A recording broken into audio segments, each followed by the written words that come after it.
3 तारीख को प्रार्थना के बाद इन्होंने अपने हाथ से खाना खाया। Praise the Lord. आप देख सकते हैं इस वीडियो को।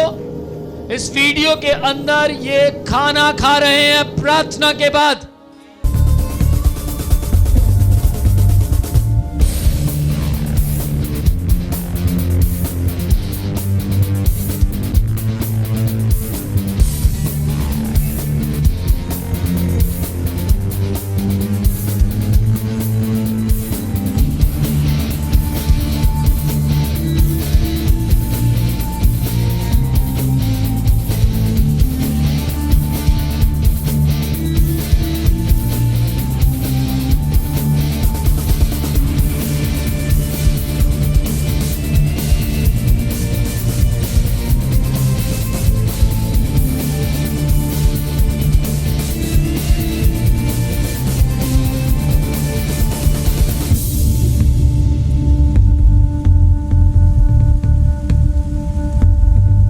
इस पोजीशन में इन्होंने प्रार्थना लगातार करवाते रहे। अभी ये यहां पर है ऑपरेशन होने के बाद। हाँ जी। ये यहां पर है और जिसमें कि ये बिल्कुल पाइप आप देख रहे हैं, कितनी पाइपें इनके चारों तरफ हैं। मुंह पर पाइप है और ऑक्सीजन पाइप है, यूरिन पाइप है। तो पोस्टल जी इन्होंने आपसे प्रार्थना करवाई। हाँ। और आपने आंसुओं की प्रार्थना इन बहन के लिए की और आपने भाई को बोला कि धानिया आपकी मम्मी मरेगी नहीं परंतु जीवन पाएगी। मैं ये सच है? सच है ये। वाह वाह भाई भैया, जितने ऑनलाइन हैं वे लोग ध्यान से इस गवाही को सुनिएगा। देखिए मुर्दों को कैसे परमेश्वर जिंदा करता है। ये बहन स्नेहलता है जो पंचकुला सेक्टर 2 से आते हैं जी। इनको पोस्टली डेंगू हो गया था जी और उल्टियां और लगातार लूज मोशन होते थे। हर आधे घंटे के बाद इनको मोशन आता था जी। और ये बहन बेहोश हो गई थी जी। और इनकी जो प्लेटलेट थे सिर्फ 45,000 रह गए थे। सिर्फ 45,000। इनका पेट फूल गया, पानी इनके पेट में भर गया।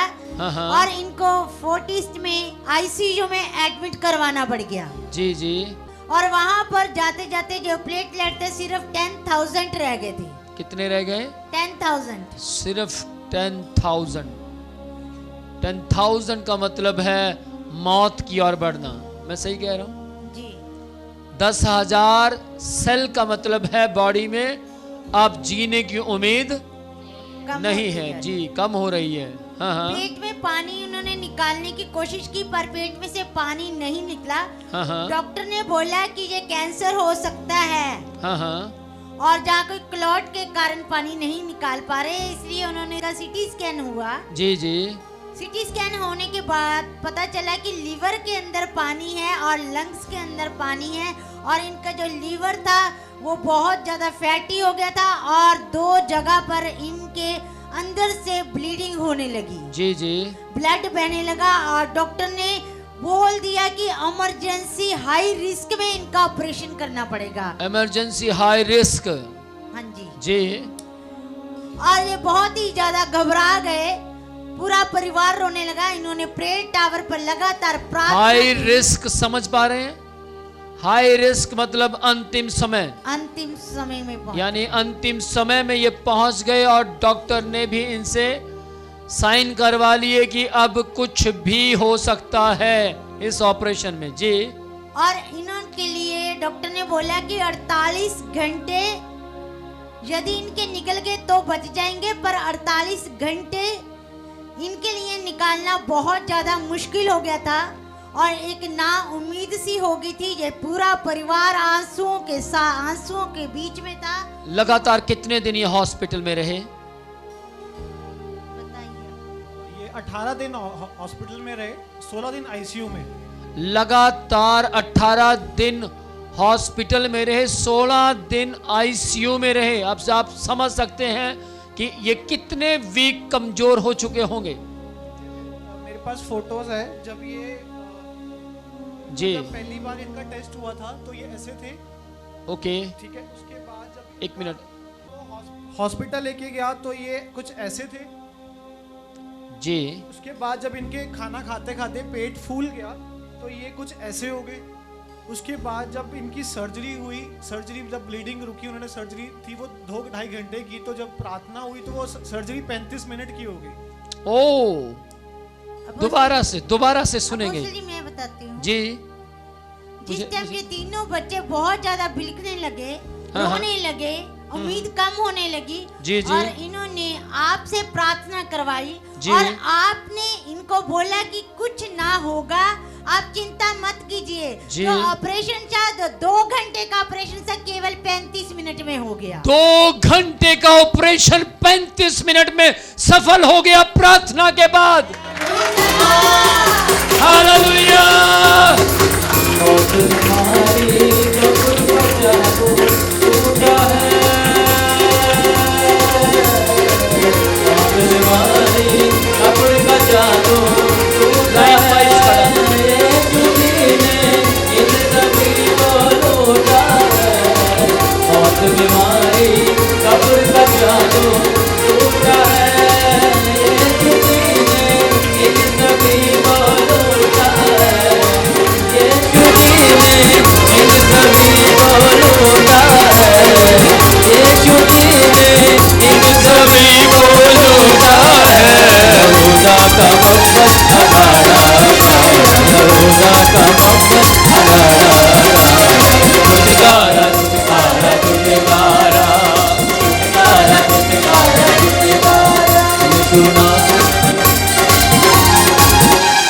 इनमें से सबसे पहली फोटो कौन सी जिसमें ये वीक थे? इसमें इनका पहले दिन यहाँ टेस्ट हुआ था 22 अक्टूबर को। 22 अक्टूबर को इनका पहली बार जब टेस्ट हुआ तो ये इस तरीके से थे। फिर उसके बाद फिर ये 24 अक्टूबर की फोटो है। ये 24 अक्टूबर को इनकी फोटो है जिसमें ये सूप पी रहे हैं। ये फिर 25 की अक्टूबर है जब इनका खाना खाते खाते पेट फूल गया था। ये 25 अक्टूबर की इनकी फोटो है जिसके अंदर इनका पेट फूल गया था, यानी कि ज्यादा बीमार पड़ते जा रहे थे। जी जब इनका सिटी स्कैन हुआ, जब इनके पता चला कि ब्लीडिंग हुई है, जब ब्लीडिंग हुई उसके बाद इनकी ये फोटो है जिसके अंदर इनकी ब्लीडिंग हुई। जी ब्लीडिंग होने के बाद जब सिटी स्कैन हुआ तो सिटी स्कैन में ब्लीडिंग हो रही है, तो उसके बाद ये फिर ब्लीडिंग होने के बाद इनका फिर सर्जरी के लिए बोल दिया था कि हाई रिस्क पे इनकी सर्जरी होगी जिससे ब्लीडिंग रोकनी पड़ेगी। ओके। तो इसमें उन्होंने बोल दिया था कि ये वेंटिलेटर पे भी जा सकते हैं, डेथ भी हो सकती है, कुछ भी हो सकता है, आपको कंसर्न साइट पे फॉर्म करना पड़ता है। इस पोजीशन में या इस नहीं, उसके बाद जब ये सर्जरी हो गई थी फिर इनके लंग्स में पानी भर गया था जब सर्जरी होने ये यहाँ। हाँ जी जी ये सर्जरी के बाद है। ये सर्जरी के बाद? सर्जरी के बाद है। ओके। इनके लंग्स में पानी भर गया था, लिवर में पानी आ गया, फैटी लिवर हो गया, तो इनको सांस प्रॉब्लम होगी, तो ये बाईपैप पे आ गए थे। ओके। इसके बाद बाईपैप के बाद आता है वेंटिलेटर। अगर ये बाईपैप लगा रहता, अगर इनको सैचुरेशन नहीं मेंटेन करते तो ये वेंटिलेटर पे आ सकते थे। जी जी। तो जब आपसे प्रेयर होती रही इनकी, उसके बाद लाइक जो वो थी, जो प्रॉब्लम थी वो कम होने लगी। इस पोजीशन में इन्होंने प्रार्थना लगातार करवाते रहे। अभी ये यहाँ पर है ऑपरेशन होने के बाद। हाँ जी। ये यहाँ पर है और जिसमें कि ये बिल्कुल पाइप आप देख रहे हैं, कितनी पाइपें इनके चारों तरफ हैं। मुंह पर पाइप है और ऑक्सीजन पाइप है, यूरिन पाइप है और हाथों में भी इनके पाइप हैं। ध्यान से सुनिएगा, ये इतने मतलब प्रार्थना के बाद भी अभी भी ये यहाँ पर थे। जी उसके बाद इनकी सारी बॉडी में स्वेलिंग आ गई। उसके बाद इनकी सारी बॉडी के अंदर स्वेलिंग आ गई और कलर भी चेंज हो गया फेस का। जी उसके बाद ये रिकवर होने स्टार्ट हो गए थे। जी जी। इसके बाद इन्होंने 3 तारीख को इन्होंने अपने हाथ से जैसे रिकवर हुए, 3 तारीख को इन्होंने खाना खाया अपने हाथ से, जैसे आपने प्रेयर 3 तारीख को प्रार्थना के बाद इन्होंने अपने हाथ से खाना खाया। Praise the Lord. आप देख सकते हैं इस वीडियो को। इस वीडियो के अंदर ये खाना खा रहे हैं प्रार्थना के बाद। Praise the Lord. लगातार इनके प्रार्थना होती रही और परमेश्वर ने फिर से इन्हें जीवन दान दे दिया। माय गॉड, मुझे याद है वो दिन जब अमन धानिया ने मुझे कॉल की और बोला कि अपोस्टल जी, डॉक्टर ने बोल दिया है कि अब मेरी माँ के बचने के चांस नहीं हैं, अब जो होगा परमेश्वर के हाथ में है। और इन्होंने बोला कि मेरे लिए प्रार्थना कर दीजिए, अगर मेरी माँ से कुछ भी गलती हुई या कुछ भी हुआ मैं उसे पश्चाताप करता हूँ। मुझे याद है वो दिन ये लड़खड़ाती हुई आवाज़ को मैं परमेश्वर के पास लेकर गया और परमेश्वर से प्रार्थना की कि ये व्यक्ति परमेश्वर अपनी माँ को फिर से अपने घर लेकर जाना चाहता है, इसकी मांग है कि मेरी माँ बच जाए तो बहुत अच्छा, बाकी परमेश्वर की मर्जी पूरी हो। और परमेश्वर से कहा, प्रभु आपकी मर्जी के मुताबिक ये व्यक्ति खड़ा होने के लिए तैयार है। आमीन। परमेश्वर ने उस प्रार्थना को सुना, परमेश्वर ने उस प्रार्थना की और ध्यान दिया और उसका रिजल्ट क्या हुआ सुनेंगे जी। अपोस्टल जी, इनके जीवन में जिस टाइम दुख का दौर चल रहा था, एक बार फिर से जब वे आईसीयू के अंदर ही थे जी, तो अपोस्टल जी इन्होंने आपसे प्रार्थना करवाई। हाँ। और आपने आंसुओं की प्रार्थना इन बहन के लिए की जी। और आपने भाई को बोला कि धानिया आपकी मम्मी मरेगी नहीं परंतु जीवन पाएगी। मैं ये सच है, हैं? सच है ये। और उसके बाद अपोस्टल जी जो लंग्स का पानी था वो सूखने लगा और प्लेटलेट एकदम से 1.5 लाख हो गए। Praise the Lord. Amen.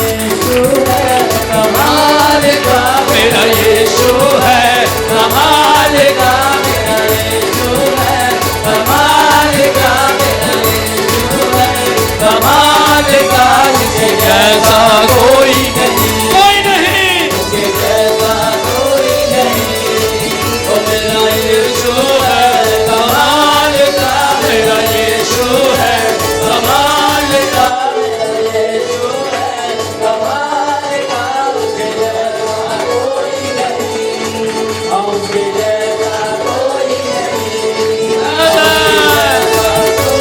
नहीं, उसके जैसा कोई नहीं।